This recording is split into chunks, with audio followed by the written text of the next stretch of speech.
Good evening. Welcome to Top News at 4 p.m. నేను మీ రాణి ప్రతిష. Top 4 news లో first topic. Telangana రాష్ట్రం నేరగాళ్లకు స్వర్గధామంలా మారిపోతుంది. పోలీసులంటే భయం లేదు, చట్టం అంటే గౌరవం లేదు.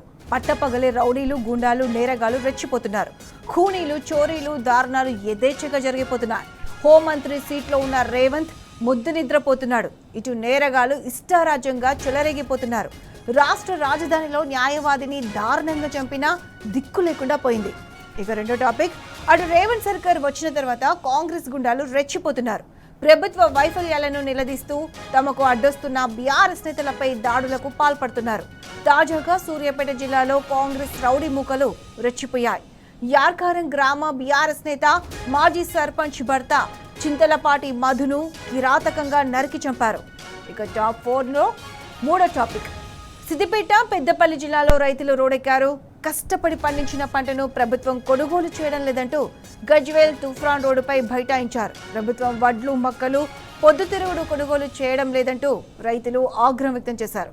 ఇక నాలుగో టాపిక్, హైదరాబాద్ మహానగరంలో తాగునీటి కటకట తారస్థాయికి చేరుకుంటుంది. మంచినీళ్లు రాక జనం తీవ్ర ఇబ్బందులు పడుతున్నారు. ఎల్బీనగర్లో తాగునీటికి తిప్పలు తప్పకపోవడంతో స్థానిక ఎమ్మెల్యే సుధీర్ రెడ్డి మహిళలతో కలిసి జలమండలి కార్యాలయం లోపల ధర్నాకు దిగారు.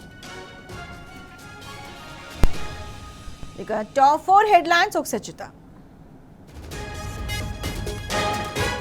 టాప్ 1 హెడ్లైన్, నేరగాళ్లకు అడ్డగా మారిన తెలంగాణ, రాజధానిలో పట్టపగలే లాయర్ మర్డర్. టాప్ 2 హెడ్లైన్, ప్రతిపక్ష నేతలే లక్ష్యంగా కాంగ్రెస్ హత్య రాజకీయాలు, సూర్యాపేట జిల్లాలో బీఆర్ఎస్ నేత హత్య. ఇక టాప్ 3 హెడ్లైన్, సిద్దిపేట పెద్దపల్లి జిల్లాలో అన్నదాతల ఆగ్రహ జ్వాల, మక్కలు వడ్లు కొనాలంటూ రహదారి దిగ్బంధం. ఇక టాప్ 4 హెడ్లైన్, తాగునీటి కోసం మహానగరంలో ఆహాకారాలు, వాటర్ బోర్డును దిగ్బంధించిన బీఆర్ఎస్ నేతలు.